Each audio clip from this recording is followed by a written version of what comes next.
Hi guys, my name is Bumpa, and in today's video I'm going to be covering drop spots in Fortnite and how you can go about picking the right drop spot for you. When picking a drop spot, it's important to understand what type of player you are and playing to your strengths. Some drop spots work very well for some people and do not work well for others.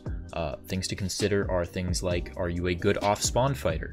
If you are a good off-spawn fighter, are you good at positional fighting, or are you a good box fighter?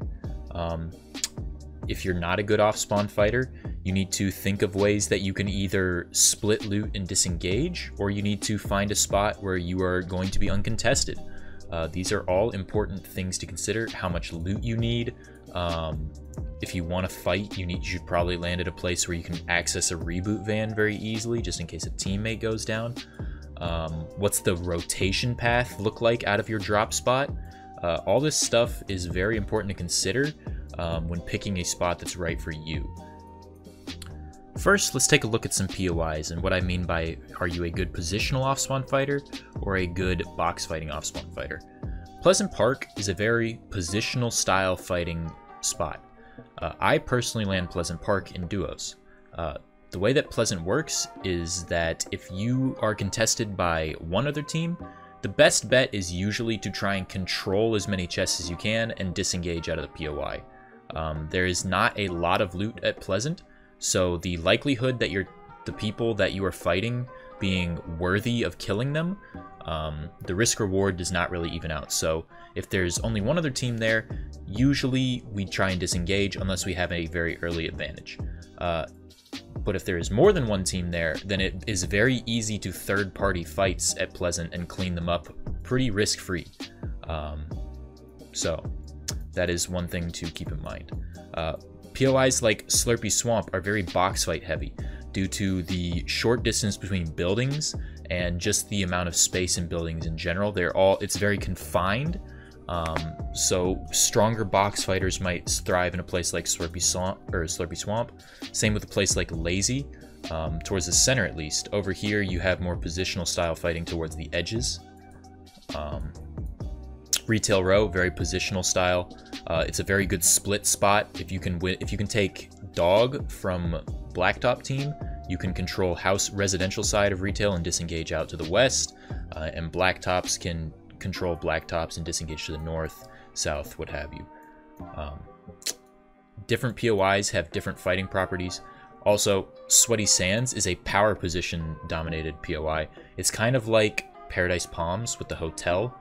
If you won the hotel, the team that won hotel would usually control the most amount of loot and have the best early tags on the other team. So anybody who lands on this side of Sweaty Sands, their best bet is probably to disengage. Split dropping is one of the best ways to guarantee you and your team uncontested loot in Fortnite. Split dropping means that you cover a wide area in order to guarantee you and your teammate loot individually. It's kind of like you and your teammate both run 2 solo strats and then meet up later. One of the ways that I was able to guarantee myself and my team uncontested loot is by doing a float strat. This is taken from FNCS squads, where we would float the top left corner of the map when we were doing open qualifier games. We would check Pleasant, Sweaty, houses north of Pleasant, Lighthouse, islands north of Sweaty, and even the castle to the west of Sweaty, and we would land at whatever was uncontested. One thing to keep in mind is when you are running a float strat is to have a backup plan on where you want your teammate and you to land in case the unlikely thing happens where every single spot that you're trying to land at is contested.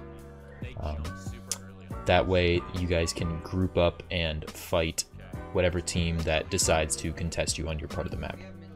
Finally, I am going to demonstrate me and my duo's strat to give you guys an idea of some things that you should be thinking about. Me and my duo, we land Pleasant Park, and this is how we play it out. First things first, always spot and check to see if you're contested. As you can see here, we are contested by one team, 2 players, and we call that out, we communicate that, and now we need to decide where we're going to land. Me and my duo like to land on the north side and doghouse side of Pleasant Park. I usually main drop dog when we are uncontested and I work to the left, while my teammate lands treehouse and works to the north. But whenever we're contested, my teammate tries to take basement and modern side of Pleasant, while I try and control the north side. So here, I am going to spot the enemy team and see what kind of drops they have.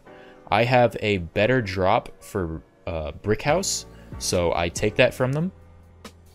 And now, because I have taken brick from this team, we control 1, 2, 3, 4, 5 houses compared to their 3.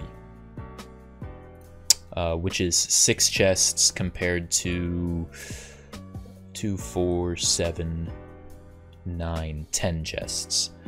Plus the 2 chests that are in the center, which my teammate does like to go for. Now that we have them contested, the looting phase starts. I like to make sure that I'm always walling off, not allowing them to get a cheeky snipe. I ramp off this window so that while I'm breaking the flat, they can't possibly snipe me. All that good stuff.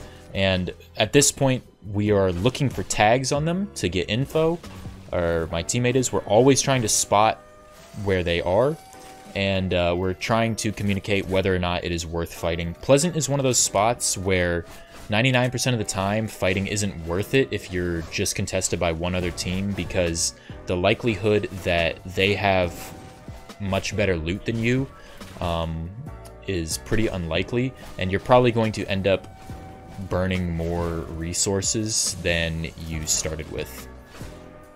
So we usually only like to fight at Pleasant if we are able to third-party the other 2 teams that land there. Say there's more than one team, we will third-party the fight, and at that point, it's very easy to clean up a third party.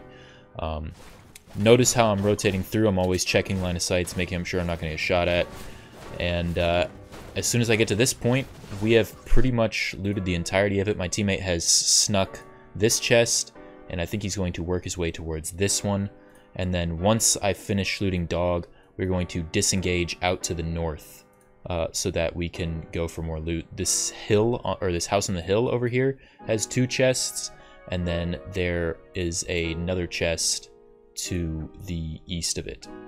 And that is pretty much our strat, and that is what you need to be thinking of. You need to be thinking of your disengage routes and how you can land to box out your enemy to keep him from getting more loot than you. I hope you guys enjoyed the video. I will leave a link to the map website that I used in the majority of the video in the description. It is a great tool to plan out routes with your teammate and come up with different strategies and ways to plan routes. You guys should have multiple different disengage routes. You should have multiple ways of getting more loot. You should know all the chest spawns in your area, and you should have routes that you can take in order to get more materials. We pretty much know all of the spots around Pleasant in order to get more mats, where we need to go to farm more, what we need to do when we're shambles, stuff like that.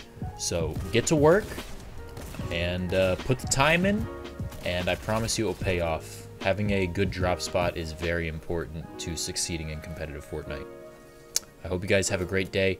Be sure to follow me on all my socials, twitch.tv/Bumpa, @Bumpa on Twitter. You guys know the drill. Have a great day. Peace.